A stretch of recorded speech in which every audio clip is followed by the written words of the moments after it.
Estamos aqui tentando substituir o nosso companheiro Maida, que está para nascer aí o seu primeiro netinho, está acompanhando a filha no hospital, pediu para nós aqui estarmos, né?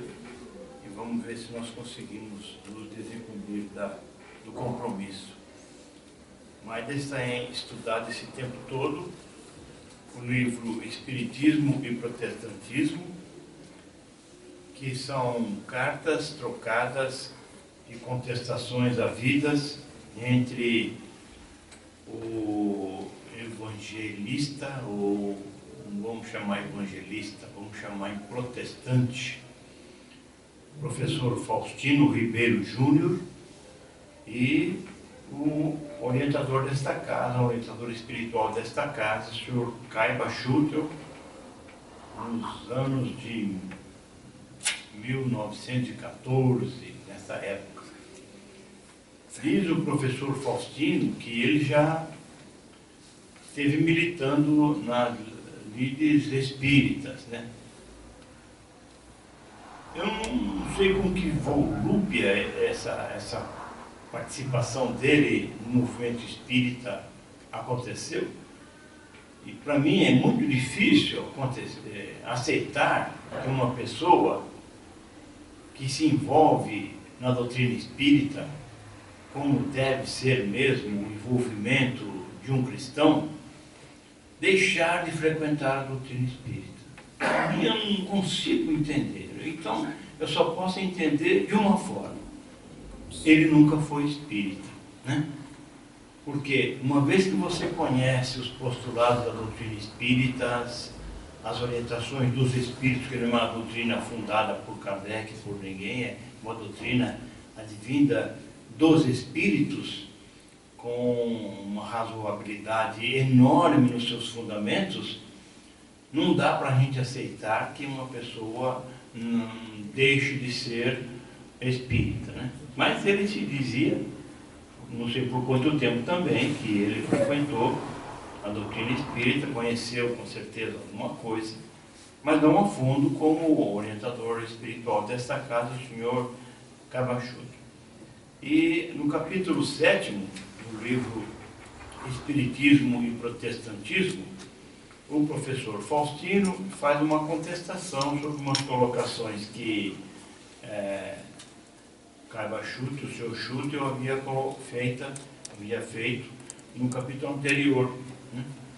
E ele, vamos ler as contestações dele, é um pouco até, no meu modo de entender, um pouco cansativo, porque ele cita muitos evangelistas, né? Ele diz o seguinte: não mais pretendíamos voltar ao campo desta proveitosa polêmica, cônscio de que conseguimos o objetivo supremo do nosso propósito: demonstrar que o Espiritismo é uma doutrina anticristã. Porque ele diz, coragem de colocar em folha de papel um procedimento desse e um termo desse, né? A internet já foi estabelecida, então boa noite também aos internautas que nos acompanham pelas malhas da internet, né? Repetindo, nós estamos estudando o livro Espiritismo e Protestantismo, que são cartas trocadas e contestações havidas entre o professor Faustino Ribeiro Júnior e o senhor Caiba Schutel em 1914, vai estar passado. Mas ele continua. Entretanto, continua o professor Faustino, o nosso ilustre e corretíssimo contendor, senhor Caibas, insistindo com ardor na discussão, mostra-se duvidoso em relação às nossas crenças e orientações filosóficas, repitando-nos,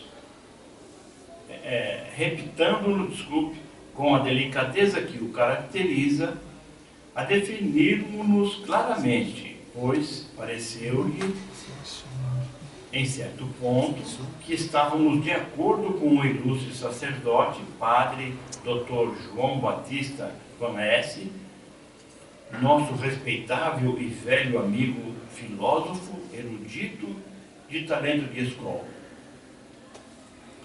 Se aceitassem o ilustre professor de filosofia, Dr. Van Hesse, e o nosso distinto contentor, as escrituras como escritas por homens divinamente inspirados e como um tesouro perfeito de instrução celestial, estaríamos de pleno acordo. Mas jamais os procedimentos da doutrina espírita poderão concordar com os postulados da doutrina protestante. E jamais o senhor Schudel, profundo conhecedor e praticante da doutrina espírita, lá nos idos de 1914, né, poderia concordar com as orientações e os postulados do Dr. Van Hesse, que era um protestante também. E ele continua, e o professor Faustino continua nos dizendo, com textos do Evangelho de Timóteo agora, uma carta que ele enviou, Paulo enviou ao Timóteo. Toda a escritura devidamente inspirada é útil para ensinar, para repreender, para corrigir, para instruir na justiça, a fim de que os homens sejam perfeitos, estando preparados para toda a obra. Esse é o segundo capítulo de Timóteo. Continua com várias passagens de vários evangelistas, que diz o seguinte: porque em nenhum tempo foi dada a profecia pela vontade dos homens, mas os homens de Deus é que falaram, inspirados pelo Espírito Santo. Segundo Reis, capítulo 23, de acordo com Atos, no capítulo 1, João, no capítulo 10º, Lucas, no capítulo 16º, e Salmos 118 e 111, e também numa carta que Paulo escreveu aos Romanos, no capítulo 3. Continua o professor Faustino nos dizendo: de pleno acordo estaremos também se tivesse Deus como seu autor e a salvação como seu fim. E desde que a infância fostes educada nas sagradas letras, que te podem instruir para a salvação pela fé, que é em Jesus Cristo. Esse é trecho do apóstolo Pedro, no capítulo 1, também faz parte de Atos, no capítulo 11, Marcos, no capítulo 16, o que quer que for batizado será salvo, o que, porém, não crer será condenado. Eles acham que os simples né, os nossos irmãos protestantes, e os católicos também pensam da mesma forma, que o simples ato do batismo já é motivo para a salvação da pessoa, né? Uma criança que não conhece nada de doutrina, não conhece nada de nada na vida e é batizado, não está salvo. Não tem lógica, não tem cabimento um procedimento dessa forma, né?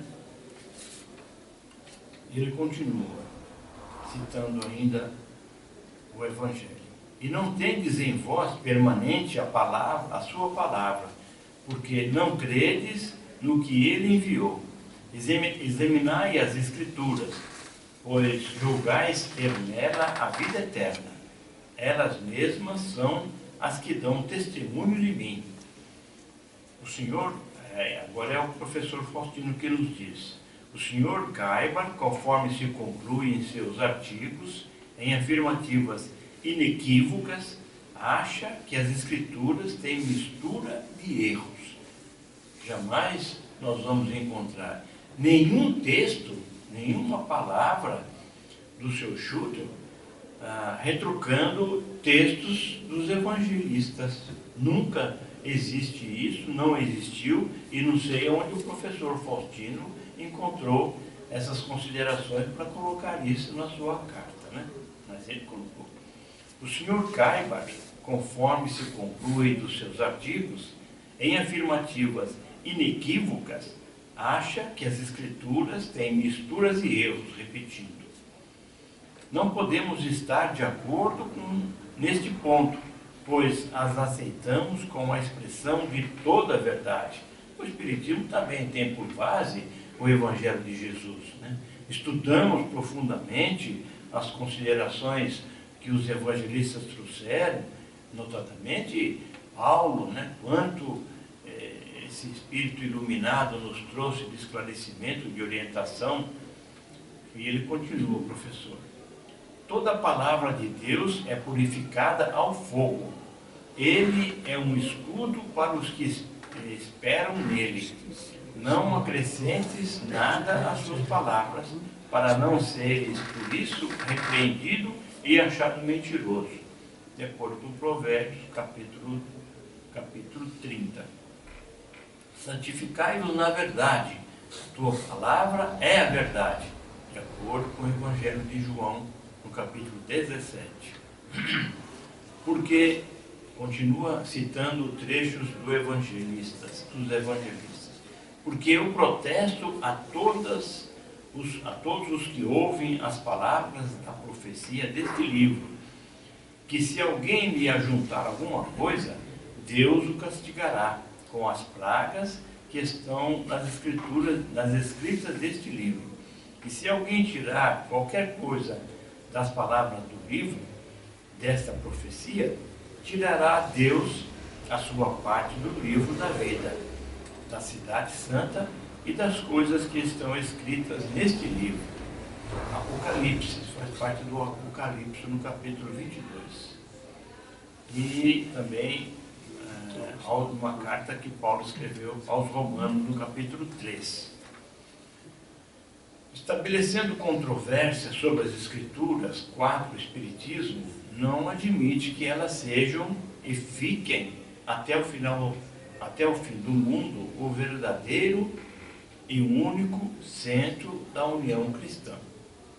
E quantos com a lei pecarem, por lei serão julgados, porque aquele servo que soube a vontade de seu Senhor e não se apercebeu, e não obrou conforme a sua vontade, dar-se-lhe-ão muitos açoites. Mas aquele que não a soube e fez coisas dignas de castigo, levará poucos açoites, porque a todo aquele a quem muito foi dado, muito lhe será pedido. E ao que muito confiaram, mais conta lhe tomarão. Todo esse trecho que fala de açoites e essas coisas, são trechos dos evangelistas. No caso, Paulo, numa carta que ele escreveu aos Romanos, no capítulo 2, João, no capítulo 12, Paulo, novamente, aos Coríntios, no capítulo 4, Lucas, no capítulo 10, e também Lucas, no capítulo 12. Não importa a dissidência humana com o efeito da verdade. Todas as Escrituras, todos os crentes, os sacerdotes e todos os cultos, todos os credos e opiniões serão provados e julgados perante o tribunal das Escrituras, disse o professor Faustino. Tenhamos os mesmos sentimentos e permaneçamos em uma mesma regra. Mas, irmãos, rogo-vos em nome de nosso Senhor Jesus Cristo, que todos digais uma mesma coisa e que não haja entre vós cismas. Antes, sejais perfeitos em um mesmo sentimento, em um mesmo parecer. Se alguém fala, seja como palavra de Deus, se alguém ministra, seja conforme a virtude de Deus, dá para que todas as coisas seja Deus honrado por Jesus Cristo, o qual tem a glória e o império nos séculos dos séculos. Amém. Colocou o professor Faustino nesse trecho da sua contestação a Caibachúter, esse trecho que faz parte de uma carta que Paulo escreveu ao Filipe, no capítulo 3, aos Efésios, no capítulo 4, a Filipe novamente, no capítulo 2, e na primeira carta que ele escreveu aos Coríntios, no capítulo 1, e também o Evangelho de Pedro, no capítulo 4. E o professor Constantino nos diz o seguinte: nós não discutimos senão para sustentar a pureza das Escrituras.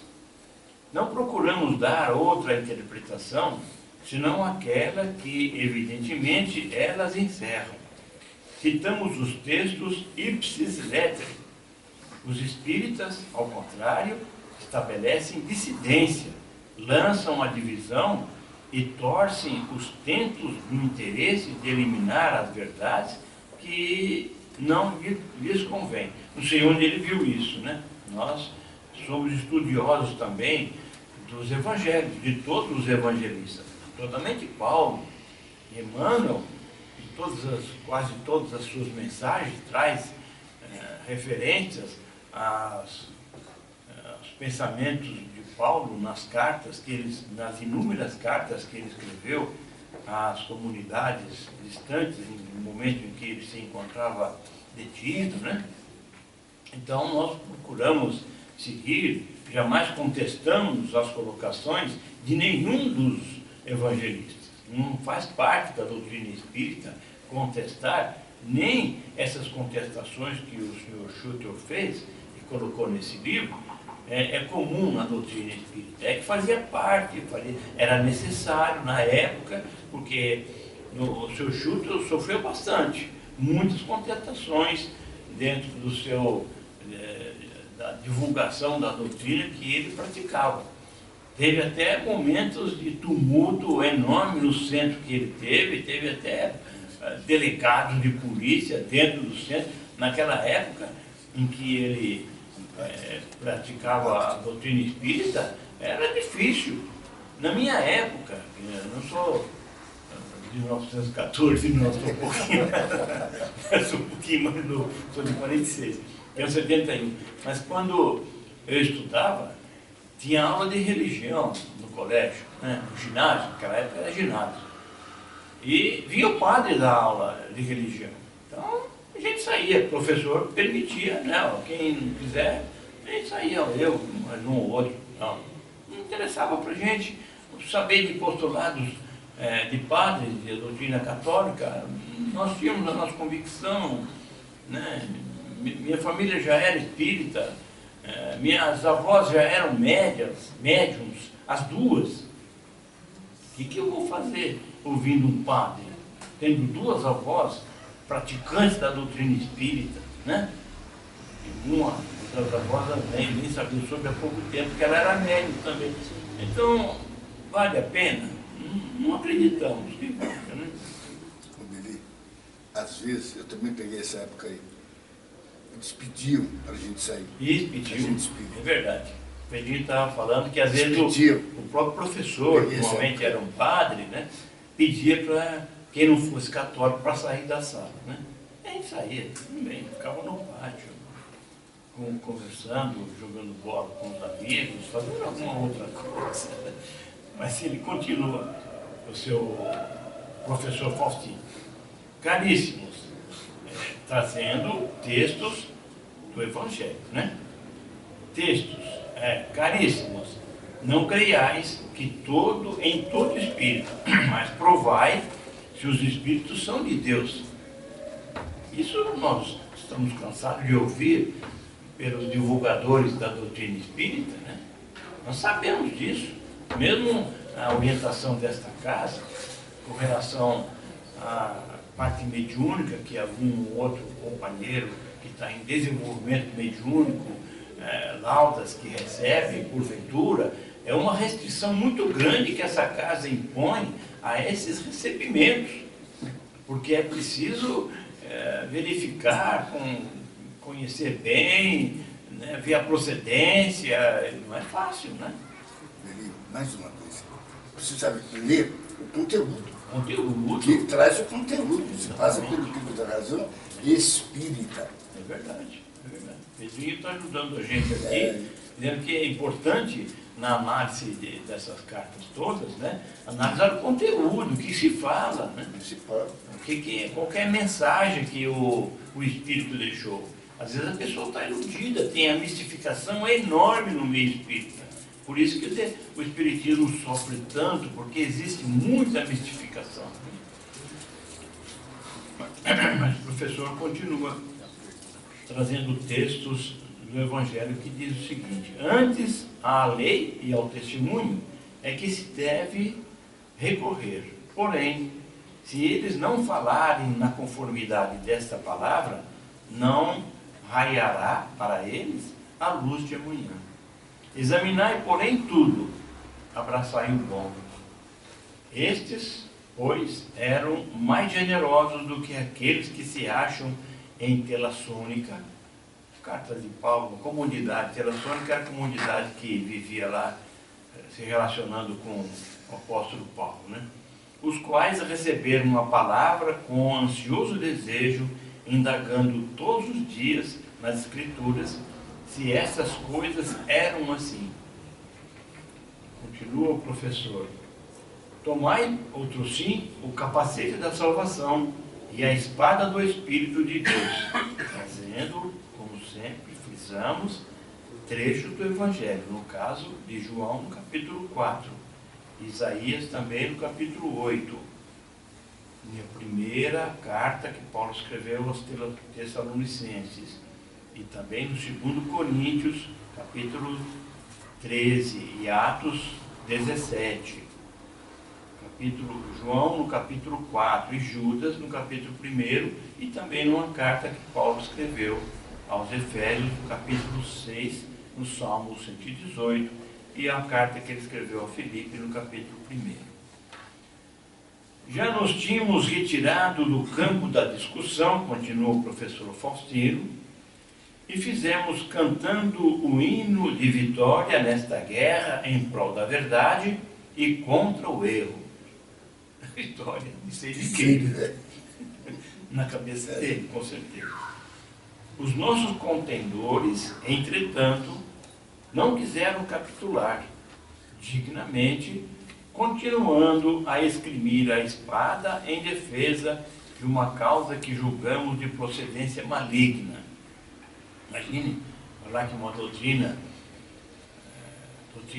espírita, né, que foi trazida pelos espíritos, que é envolvida por um sentimento de caridade enorme, né, que prega o lema principal: fora da caridade não há salvação, que procura estudar e colocar em prática os ensinamentos de Jesus. Falar que é uma doutrina maligna, tem procedência maligna, né? Só mesmo através de uma mente não muito sadia é que pode acontecer umas palavras e um pensamento desse tipo, né? E que não sabe nada do espiritismo. Não sabe nada. Eles não estudaram, não se aprofundaram. O Pedrinho está falando só, não sabe, com certeza o professor Faustino ele disse que foi espírita, né? Deve ter tido uma passagem pelo espiritismo, pela doutrina espírita, mas com certeza ele não estudou o espiritismo, não teve vivência espírita, né? Porque o espiritismo existe um cabedal de instrução, de literatura extraordinário, né? E ele termina a sua contestação dizendo: voltamos à carga, desta vez com o máximo rigor, mas dentro dos limites que nos impusemos. Termina o professor Faustino a nos dizer isso. E alguém quer fazer mais alguma contestação, mais algumas colocações, além do nosso companheiro Pedrinho? Estamos ouvindo, estamos abertos também. Nós estamos aqui apenas lendo, como dissemos no começo, essas cartas trocadas entre o professor Faustino Ribeiro Júnior e o senhor Schutel em 1914, que militava no protestantismo, e o Sr. Schutel, que era um líder da doutrina espírita de Matão, né? E o Sr. Schutel não aceitava que se falasse algo errado contra a doutrina espírita. Ele não admitia de forma nenhuma, dentro da educação que lhe era própria, dentro dos princípios civilizados que sempre norteou a sua vida, mas ele não deixava passar nada. Aquilo que ele não concordava e era contra os postulados da doutrina espírita, ele fazia questão de retrucar, em razão dessas cartas e dessa polêmica havida entre o senhor Faustino, porque o senhor Schutel foi instigado a fazer dessa forma, porque o professor Faustino colocava nos jornais da época aquelas considerações que ele julgava dentro dos princípios protestantes que ele militava, né? E não tinha como não retrucar, não tinha ninguém mais, além do professor Faustino, para trazer uma visão diferente para o pessoal da época, né? Então, foi difícil para o Sr. Schutel, com certeza, não só para o Sr. Schutel, depois do Sr. Schutel também, muitos, a doutrina espírita foi caminhando bastante devagar, até hoje caminha com dificuldade, porque encontra resistência em muitos segmentos de outras religiões, né?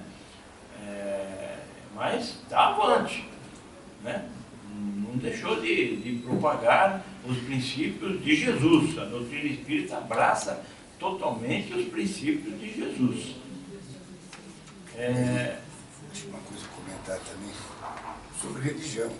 Você vai comentar, a pessoa tem que ter uma argumentação, tem que estudar sobre, né, ela. Tem que ter o moço aí, pelo amor de Deus, diz ele que passou, né? Diz ele que estudou. Estudou coisa nenhuma. Para dizer que é anticristão, pelo amor de Deus, aí a gente cerca tudo já. Como é uma doutrina espírita que prega o bem, que prega a bondade, que prega a caridade, pode ser anticristão. Não tem condições, né? Então, prova que ele não estudou nada do espiritismo. Ele está Pentateuco, cadê aquilo? Ele está colaborando conosco, dizendo que antes de fazer contestações e colocar palavras não muito corretas em textos, em páginas, é preciso conhecer aquilo que você está escrevendo, falando, né? E discutindo sobre o quê. E o professor Faustino, corroborando com o que o Sr. Schutel disse, e falando também como o Pedrinho falou, ele não conhecia muita coisa de espiritismo. Se talvez não conhecesse quase nada. Deve ter frequentado algumas sessões espíritas, algumas assembleias, né? E resolve fazer um negócio desse. Né, Beni? O livro espírita, né? O Evangelho e o livro dos Espíritos, né? Que é o berço nosso. Chave mestra para mim. Para mim é o livro dos Espíritos e o Evangelho. O resto o céu e o inferno também é uma coisa muito séria, que traz de ensinamento. Não, na verdade, as obras de Kardec... Tem que ser refutado mesmo. Ele está falando besterol completo. Pelo amor de Deus. As obras de Kardec é um contexto da doutrina espírita, né? Envolve toda a doutrina, e quem estudar ali, e não é ler por ler, né? Tem que ler, se tiver dúvida, leia novamente, questione, né? Pergunte, procure esclarecimento, né? A doutrina espírita, como o próprio Kardec disse, né? De um dia a ciência provava que ele estava errado, ele seguiria a ciência e abandonaria os seus princípios, né? Mas não há como provar que o espiritismo estava errado, né? Não despertou ainda. Não despertou, é verdade. Nós estamos vendo atualmente, no ano 2017, né, considerações que André Luiz trouxe na época de 1940 e daí em diante, coisas de ciência que a ciência está descobrindo agora. Por que lá atrás os cientistas, os médicos, os pesquisadores não foram analisar aquilo que André Luiz estava colocando? Ele colocou em livros, né? Não simplesmente falou, não. Através da mediunidade do Chico, são livros e livros com conceitos de medicina, com atribuições, com ensinamentos, né? Se os cientistas nossos tivessem lá atrás procurado a veracidade daquelas coisas, com certeza eles iriam encontrar uma receptividade muito grande por parte dos mentores espirituais, iriam acabar desenvolvendo coisas que estão acontecendo agora, né? Trazendo verdades que só agora eles estão aceitando. Isso aí devia ter sido feito lá atrás. Por quê? Não aceitaram, não quiseram saber, não retrucaram, né? Nem retrucaram, nem estudaram, na verdade, nem conheciam nada e procuraram nem conhecer, né? Não aceitaram. Uma coisa que você está falando, que pode te pegar, a glândula pineal, a epífise. Glândula Não pineal. davam, os médicos, né? Não davam pineal, nada por ela. Isso, Ela começa a agir após os 12 anos, né? É a fonte na parte do da sexo, mediunidade, né? da mediunidade sexo. Ela controla. Pedrinho tá lembrando Ela aqui. controla. E o André Luiz já falou isso aí lá atrás. 60, 70 anos atrás já falou sobre isso. O tamanho dela, gente. Agora que a ciência está estudando a glândula Que pineal. vamos falar. O tamanho dela é o tamanho do Mervilha. Pois é, tão pequena E tão potentosa, né? O que essa Mervilha está fazendo aí? No cérebro. É verdade. Atrás da nuca. Bom, nós estamos aí faltando praticamente 5 minutos para terminar o nosso tempo aqui. Não vamos começar um outro item, deixando para o nosso companheiro Maida, na semana próxima, continuar o texto. Agradecemos a atenção dos senhores e vamos nos preparar para a semana que vem ouvir o que o nosso companheiro Maida vai nos trazer, né? Informando a todos novamente que agora vai ser o 11º. Informando a todos novamente que o nosso Maida não pôde vir, porque ele estava foi acompanhar a filha no hospital, que foi dar à luz ao primeiro netinho do... O primeiro, né? Primeiro netinho do... Você já desligou? Eu quero uma alegria.